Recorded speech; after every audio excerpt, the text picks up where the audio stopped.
Hi friends, எல்லோரும் எப்படி இருக்கீங்க? கேஸ் வந்து ஒரே பிரச்சனையாக போகிறதுனால கேஸ் காலியாகிறதுக்கு முன்னாடி ஏதாச்சும் பண்ணலான்னு சொல்லிட்டு அடுப்பில் செய்யலான்னு முடிவு பண்ணிட்டாங்க. கேஸை பொறுத்த வரைக்கும் நம்ம காலி ஆகிடுச்சுன்னு சொல்லிட்டு சாதா டைம்லேயே பக்கத்தில் வீட்டிலலாம் கேட்டோன்னா யாருமே தரமாட்டாங்க.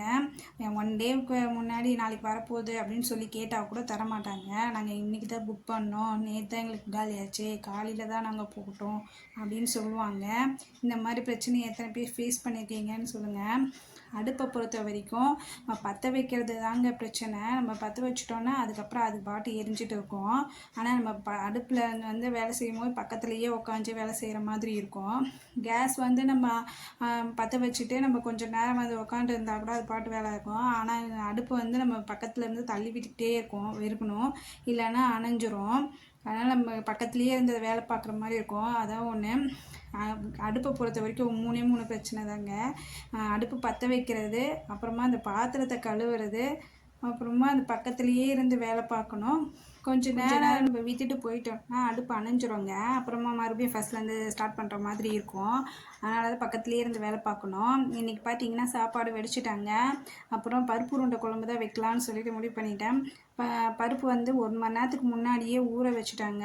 கடலைப்பருப்பு இது அடுப்பில் செய்கிறதுனால சட்டியில் செய்யலாம் அப்படின்னு சொல்லிட்டேன். சட்டியில் குழம்பு வச்சா நல்லா டேஸ்ட்டாகவே இருக்கும். அடுப்பில் செய்கிறதுனால இன்னமும் டேஸ்ட்டாகவே இருக்கும். சாம்பார் வெங்காயமும் பெரிய வெங்காயமும் சேர்த்தே போட்டிருக்காங்க. அது அந்த வெங்காயம் வந்து நல்லா வதங்கணுங்க. அது வரைக்கும் நம்ம நல்லா வதக்கி விட்டுக்கிட்டே இருக்கணும். அடுப்பு கொஞ்சம் லேட்டாக தான் ஆகும், ஆனால் நம்ம பொறுமையாக அதை வதக்கி விடணும். அதுக்குள்ளே நம்ம அந்த பருப்பு இல்லாமல் நான் போய் அரைச்சிட்டு வச்சுட்டு வந்துட்டாங்க.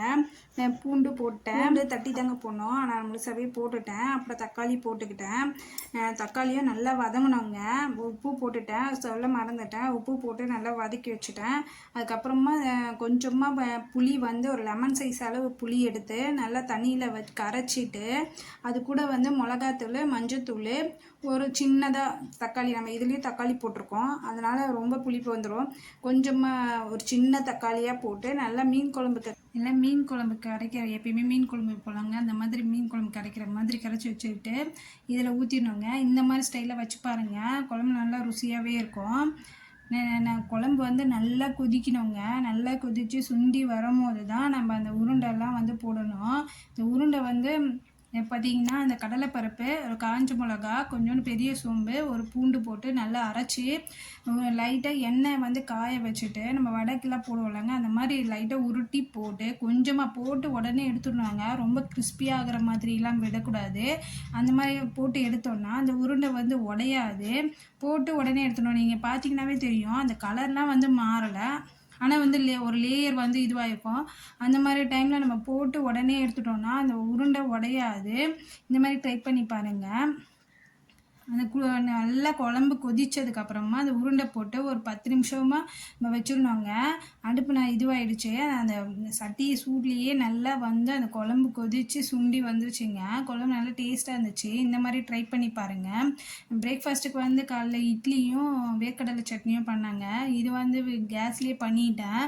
ஏன்னா அந்த அடுப்பு வந்து ஒன்று தான் இருக்கிறதுனால நம்ம எல்லாமே ஒரு டைமில் பண்ண முடியாது. அதனால் லேட் ஆகிடுன்றதுனால சாப்பாடு வடிச்சிட்டு அந்த குழம்பு, அப்புறமா வந்து கோஸ் பொரியல், மீதி கொஞ்சம் பருப்பு இருந்துச்சுங்க.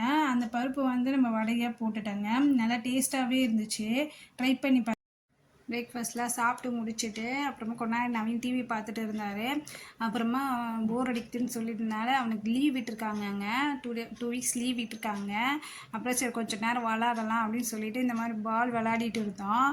எல்லாம் கொஞ்சம் நேரம் என்ஜாய் பண்ணிகிட்டு இருந்தான். ஃபோன் டிவியெல்லாம் கொஞ்சம் நேரம் மறந்துட்டு அப்படியே விளாட ஆரம்பிச்சிட்டான். பார்க்கறதுக்கு நல்லா இருந்துச்சுங்க. உங்கள் பசங்க வீட்டில் என்ன பண்ணுறாங்கன்னு சொல்லுங்கள். தேங்க்யூ ஃபார் வாட்சிங்.